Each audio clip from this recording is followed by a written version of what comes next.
The Palestine Solidarity Campaign is calling on the South African government to implement boycotts, disinvestments and sanctions against Israel. Thousands of people have marched on Parliament in the heat to present a memorandum to government. A cross-section of people from all walks of life have heeded the call to show their support for Palestine and demand an end to the war in the Middle East. Joining us now is the ANC national spokesperson, Mahlengi Bhengu-Motsiri. Mahlengi, thank you so much for your time. Really do appreciate it. Thank you. Does the ANC support a call for blanket sanctions on Israel? Well, the ANC was one of the first organizations among many that are supporting the struggle for self-determination by Palestinians. As early as last year or the year before, calling for a number of measures, including sanctions against Israel, on the basis that there does not seem to be any intention to come to the negotiating table, and in order to ensure that the Palestinian people are granted what is due to them. Yeah, given that a bunch of Israel's biggest allies are some of the most powerful economies in the world, a heed for a call for sanctions likely will fall on deaf ears in the global north, with an exception of few countries like Norway, for instance. Ireland might heed that call, but its biggest trade partner, the US and the UK, likely aren't going to heed that call. What effect then, in that instance, would sanctions have on changing the attitude of the Palestinian people? No, it certainly would. I mean, if you look at how this pro-Palestinian movement has been growing over a period of time, when this began as an area, as a site of struggle, during the time when late President Nelson Mandela pronounced where the African National Congress stood in relation to the need for the people of Palestine to be freed from oppression. At that time, already, you had fewer countries that were standing behind this call. Fast forward, 2024, you can see that there are countries even in the global north, governments that have actually signed up as part of the UN resolution calling for the isolation of Israel should the measures, including the provisional order by the International Court of Justice, not be heeded. So the point we're raising is that it's very much similar to what South Africa went through and what the oppressed people in South Africa went through, when in fact it seemed like the powers that be across the world were not in support of political democracy, constitutional democracy in South Africa, but look where we are. The strength and the power of mobilization across the country will be able to actually, I think that the days in which Israel still has the chance to resist these changes, the days are limited. Now, the power of sanctions, really, especially if we're talking about economic sanctions, lies in the power in the office of the Minister of Trade, Industry and Competition that can, using trade policy, impose certain trade bans, as an example, right? Of course, he can also place restrictions, of course, with the concurrence of the National Treasury and the Reserve Bank, on transactions that involve Israeli companies and Israeli organizations doing business with South African organizations. That's the route through which it takes. Of course, Parliament can have oversight on that, and given its executive action that would have to do that, PAJA comes into play. Opposition parties to the ANC can, of course, take that to court and have it be reviewed. What is the ANC's plan of action? Rather than just symbolically calling for sanctions, what is its governance and administrative plan on action in terms of how it can influence in Parliament? Well, the first thing to say is that this struggle, this movement in South Africa is no longer just about the ANC. Of course, the ANC is represented as the majority party in Parliament, but now it is a worldwide movement, and it's important to underscore that point.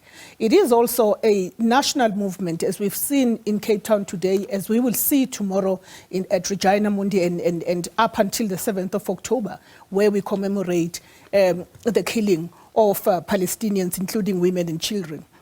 So the point I'm getting at is that a memorandum has been handed to the representative of the Speaker in Parliament today. It is important that Parliament, as Parliament, makes a pronouncement in relation to that particular memorandum, which we support as the African National Congress. Of course, the international relations policy will be tested by this call. There is no question about that, and that the executive branch of government would, on the basis of recommendations and the resolution of Parliament, be required to take the necessary actions, both at the level of the international relations and cooperation, even before we go to the trade and industry. Do you think it would pass? Last year, November, Parliament voted overwhelmingly in favor of a motion on whether the Israeli embassy in South Africa should be closed. Despite that motion having passed overwhelmingly, the Minister of International Relations and Cooperation at the time, Dr. Naledi Pandor, said that we aim as South Africa to play an interlocutory role between Israel and Palestinians. We believe we can negotiate peace with them given our history and what we have learned from our history. If there is a boycott and a sanction conversation and a motion that passes to that extent, do we lose? Is it not the fear of the ANC at the moment that we would lose our position and ability as an interlocutor to be able to play peace negotiation roles in the Middle East? Absolutely no contradiction between the two approaches. The ANC has a long, and the South African government by extension, has a long-standing history of being the interlocutor wherever conflicts have arisen. And that does not discount the struggle on the ground. The struggle on the ground will continue, and I think we must commend and urge more non-state actors in South Africa to join this movement to liberate the people of Palestine. So we don't see those processes as mutually or antagonistic. Yeah, but very specifically, and maybe let me take you to the heart of the question. The powers of Parliament is limited. They may well have a motion. They may well overwhelmingly vote in favor of such a motion. But if the administrative action following such a motion doesn't take place at its political level, like in the powers of the Minister of Trade, Industry and Competition, the Minister of Finance, perhaps the Minister of International Relations as well, then that exercise is a moot one. Again, when I talk about the real change at an administrative level, what is the ANC's call at that level? Well, as I said, I don't believe that Parliament has got limited powers. The Constitution is very clear. The relevant legislations are very clear about the power and the teeth that Parliament has, particularly through its international relations committees in Parliament.